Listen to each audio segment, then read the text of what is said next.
Hey, welcome to another show of Talk Good. It's April 1st, it's April Fool's Day, which means that there's some really good news that might be real or might not be real. I don't know. You're gonna have to figure it out yourself. Maybe you gotta click on some of the links and find out if some of the stuff is real. There's also some really cool, exciting stuff going on today. We have Reem and we have Sarah, and they're both coming on the show. And they're gonna be sharing some good news that's happening around within whatever they like and whatever they wanna share. I'm also going to be giving a lot of cool links and making some cool additions. So you guys got to be looking out for that stuff. Check out the social media things. Support the initiatives that are going on out there. And there's always good stuff happening around in the universe. Make sure you pay attention. All right, so we got some cool news coming from USC. There's a bunch of researchers that are discovering, oh, it's that one? Oh, wait, no, now I'm on the wrong one. All right, so there's some really cool news out of USC. Some researchers are discovering that fasting actually helps regenerate the immune system, which is really quite interesting. In fact, the really crazy part about that is that many ancient systems of healing from China and India, even Native American and even African, fasting was a huge process within the yearly life of an individual. They would always practice some form of fasting, and there's religious practices behind it. But now USC is actually discovering that there is a way for the body and the stem cells of the body, they actually react to a fasting individual. So when a person's fasting, what happens is that the lymphatic system and the stem cells within the lymphatic system start producing all brand new immunobodies, right? So all the different T cells and all the different white blood cells actually regenerate from as if that was a baby being formed, you know? And so you're getting a whole new brand new immune system, and we're actually showing that this could actually revolutionize the way that we treat all kinds of diseases. You can put people on fast, and a lot of people are discovering this when they have cancer or other degenerative diseases. So who likes fast food? You know, I actually like eating all this stuff right here. Like there's all this really delicious stuff. But I've had to stop over the years because I got like super sick of eating all this stuff. And I love fast food. But you know what? There's some really good news when it comes to the fast food world. They're actually showing now that people are starting to decrease their fast food consumption. And this comes from the Journal of Medicine for Pediatrics. And they're showing that kids are actually decreasing. They went down from 39% to 33%, which is a huge change. I know that sounds really small, but that's really, really big in the big picture of things. Because imagine how much that affects the overall health of children, and especially when they grow up, all the obesity that Americans are experiencing. So people are actually cutting away, and they're actually separating themselves from a fast food diet. They're eating a lot more healthier. They're eating more homemade meals. And it's a really good sign that, hey, you know what? We actually can be conscious about the way that we eat. It might actually make us way more healthier in the long run.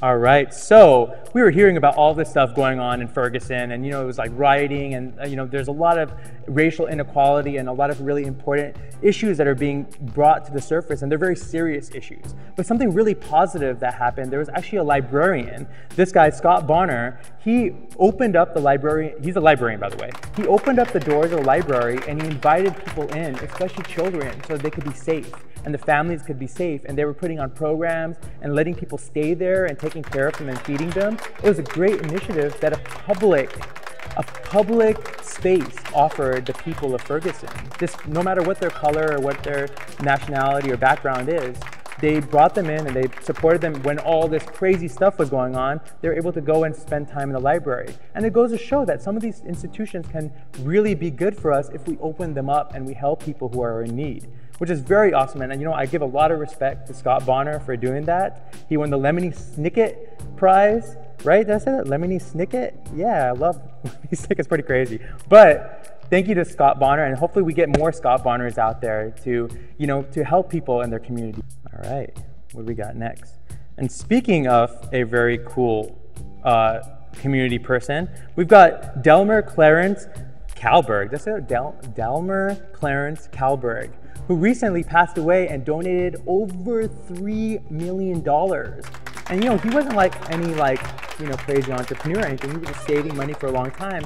And before he passed away, he left all his money to Skid Row organization here in LA and Los Angeles.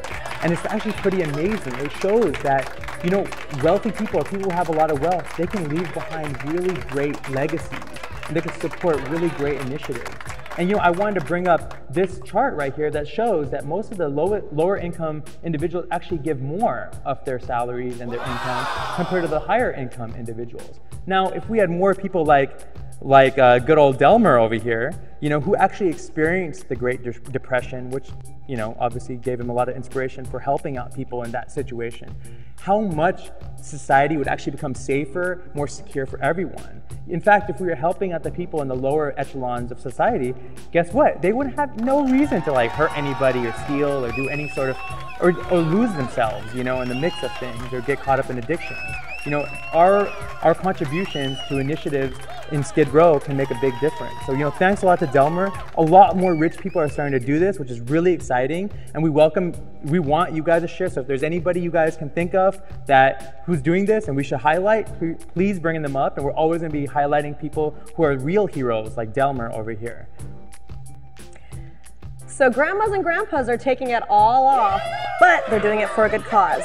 You're probably wondering what the heck I'm talking about, right? Well, I'm talking about the residents of the Pleasant View Senior Center in Barberton, Ohio. These sexy seniors were taking it all off and getting down to their skivvies for a risque calendar shoot.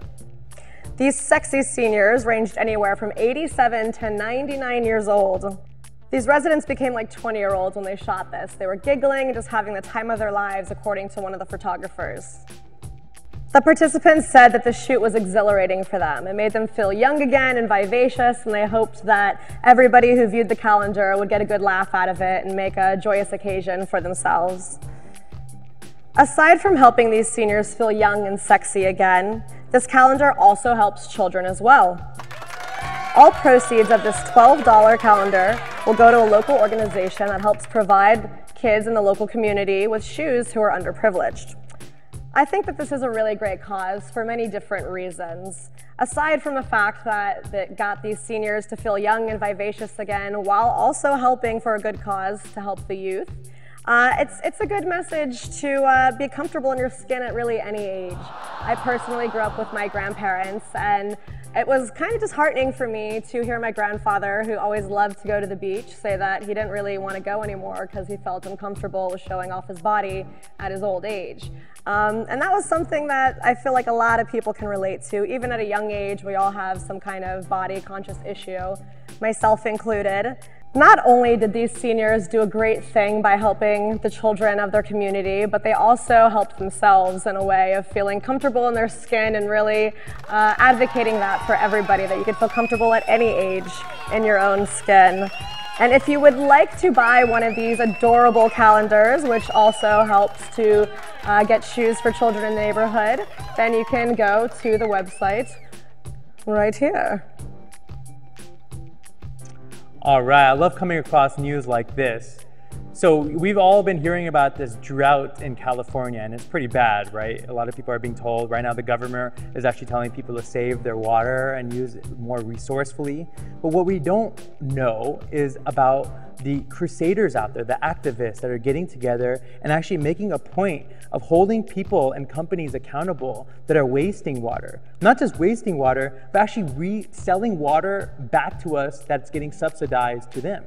So right here, I'm sure you guys all have heard of Nestle water. They have their water that they sell at the stores. Well, there's a group called the Crunch Nestle Alliance, and they actually stopped the workings in Sacramento of the Nestle company for a day, and they got in front and they put on this initiative and they made a really big fuss. And I feel this is a huge positive news in the sense that we have to hold accountable the people who are wasting the water and then selling it to us at a higher cost. It's very important. We actually have a lot more water than we know, but we're giving it to companies like Nestle, who is then selling it back to us for a higher cost. I mean, it's great. We've got to support initiatives like this, Crunch Nestle Alliance, and all the other organizations that are out there that are trying to promote better water usage and better government subsidies, right? They should be going to people who actually need the water, not huge companies that can pay for it and have way more than enough money to account for their allocation of water. So this is really good news. We got to give these guys a lot of props. Good job. Over here. Thank you very much. Thank you very much, guys. This stuff really excites me. You know, whenever there's news about a technological advance that's about, you know, not only making data and the transfer of data and information faster and more efficient, but also utilizing nature itself. So there's an eco data center that's being launched in Sweden, and it's pretty freaking amazing. In fact, people are being able to take the heat that a data center makes and use that heat to actually power and regenerate and cool as well. So it's like, you know, a self-serving cycle. They're actually making it so almost 50% of the energy is renewable at the data center. And it's so awesome what they're doing that even Google and Facebook is trying to get on board. They've also are feeling the pressure to create data centers where they're renewable, and they're actually using renewable sources around them rather than having to get heat or get electricity from the grid itself, you know, a self-serving data center, which is really exciting. I mean, there's a huge big picture implication of this in the whole technology world if you're a geek enough. I mean, if you're not a geek, then you can still appreciate it because your Facebook pictures and your Instagram pictures got to be stored somewhere, right? So you, unless you store them all on your phone, which is all bad because then you know what happens when that happens. But anyways. So I'm really involved in education. I love education. I feel there's a lot of good news going on in the world when it comes to education, academics. And this is one such example. We've got this whole situation happening in Finland. I'll keep looking this way, I don't know why. We've got this whole cool situation happening in Finland where there's a whole revolution happening in the way that we approach education and academics. The kids are actually approaching education as a co-teaching kind of thing, where the children are learning to teach one another. They're gaining skills that are more practical. In fact, I got a really cool quote here. There are schools that are teaching in the old-fashioned way, which was of benefit in the beginning of the 1900s, but the needs are not the same and we need something for the 21st century.